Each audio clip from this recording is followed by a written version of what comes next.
Welcome to The Explainer. Today, we're jumping into the life and mission of a truly incredible figure, someone who managed to build this amazing bridge between the ancient spiritual traditions of the East and the modern thought of the West. We're talking, of course, about Swami Vivekananda. Just 5 words. That's all it took to kick off a whole new chapter in how the world talked about spirituality. Sisters and brothers of America. I mean, can you imagine? It wasn't just a greeting. It was this wave of universal love that completely electrified the room. It was the world's first real introduction to a powerful new voice. So picture this, it's Chicago, 1893. The event is the very first Parliament of World's Religions. A huge deal, right? It was designed to bring all these different faiths together to talk. And up on that stage stands this monk from India, and nobody in the audience has a clue who he is. And the reaction? It was just unbelievable. Before he even got into the meat of his speech, this unknown monk gets a spontaneous 2-minute standing ovation. Think about that. Just the sheer sincerity and warmth in those first few words were enough to completely captivate this Western audience. So you have to ask, right? How on earth did this wandering monk end up on a world stage, just mesmerizing everyone? It's an absolutely incredible story. And to really get it, we've got to go back. We need to trace his journey from being a young, questioning skeptic in Calcutta all the way to becoming a spiritual leader with a global mission. Okay, so his journey to that stage in Chicago, it's really a story of this profound personal transformation. And it doesn't start in some quiet monastery. No, it starts with this clash, really. A clash between a sharp, rational intellect and pure spiritual intuition. And at the very center of it all is the pivotal relationship he had with his master, a mystic named Ramakrishna Paramahamsa. At first, the young Vivekananda, he was known as Narendranath back then, was, the ultimate skeptic. He was this brilliant guy, steeped in Western logic, and he just wasn't buying any of it. He challenged everything his master believed. He'd question idol worship, he'd mock the idea of actually seeing God, and he demanded cold, hard, rational proof for absolutely everything. But here's the thing. Ramakrishna didn't argue back. He didn't debate. His response was just a calm statement of fact. He told Narendranath that he saw God more clearly and intensely than he saw the young man standing right in front of him. Imagine hearing that. That level of absolute certainty, combined with his incredible patience, just slowly started to chip away at all those intellectual walls Narendranath had built up. But the real turning point? Well, it came from a place of desperation. Narendranath's family was facing financial ruin, and Ramakrishna told him to go and pray to the Divine Mother for help. But standing there, in front of the idol, something incredible happened. 3 times he tried to ask for money, and 3 times he found himself completely unable to do it. Instead, all he could ask for was knowledge, devotion, and renunciation. And right there, in that moment, the skeptic just vanished. He fully and completely accepted Ramakrishna as his guru. So after his master passed away, Narendranath, now a monk, didn't just settle down in a monastery. No way. Instead, he set out on this epic 5-year journey, walking the entire length and breadth of India. His goal? To really, truly understand his country and its people from the ground up. And you can just see the sheer scope of his travels here. This was no sightseeing tour. He lived with everyone, saints and scholars, kings and commoners. He was on a deep, investigative mission to grasp the real social, spiritual, and economic reality of British India. And his commitment to this was just absolute.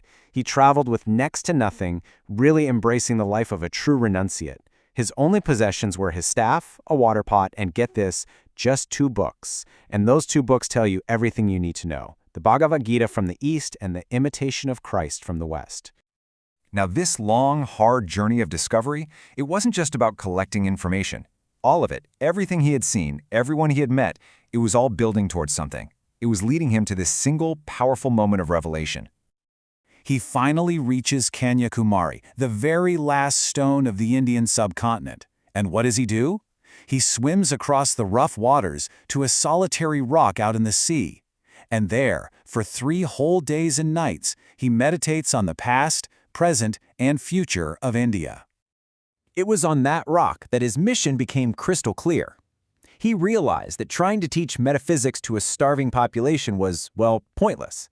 His mission couldn't just be about his own personal salvation. It had to be about the material and spiritual upliftment of the entire nation. This new mission, to uplift India is what propelled him towards the West. He figured it was a two-way street. He would go and share India's spiritual wealth with the world, and in turn, bring back practical, scientific knowledge to help his own country revive. And once his mission was clear, things just started falling into place. The path to America opened up. His supporters, disciples, even several local kings, they saw his potential as a global messenger. They raised the money and pushed him to go to Chicago. It was actually the Maharaja of Khetri who suggested he take the name Vivekananda, which beautifully means the bliss of discernment. On his way, he made a stop in Japan that had a huge impact on him. He was just blown away by their cleanliness, their patriotism, their industrial progress. He saw Japan as this perfect model for how an Asian nation could modernize without losing its identity, and it made him even more determined to urge his countrymen to break free from their bubble and learn from the rest of the world. After his historic success in the West, Vivekananda didn't just stay there.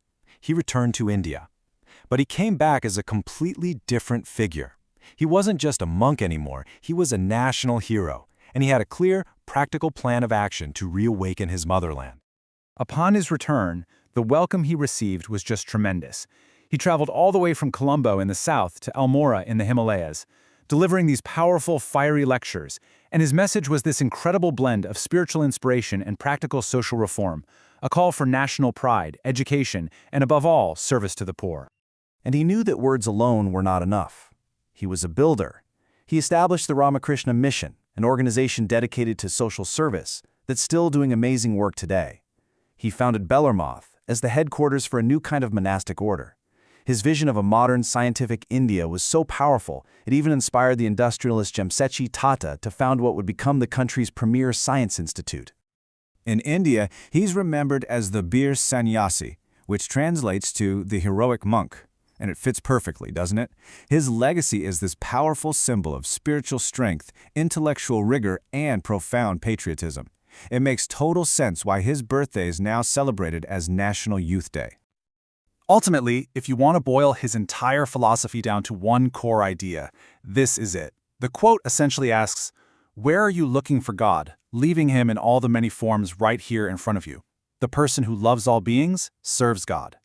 For Vivekananda, searching for some distant God was meaningless if you ignore the divine that's present in every single living person. Service to humanity, especially the poor and suffering, was the highest form of worship. And that leaves us with a pretty powerful question to think about, doesn't it? What if we saw every interaction, every act of kindness, not just as a good deed, but as a direct service to the divine? It's a thought that really challenges us to see the world and our role in it in a profoundly different light.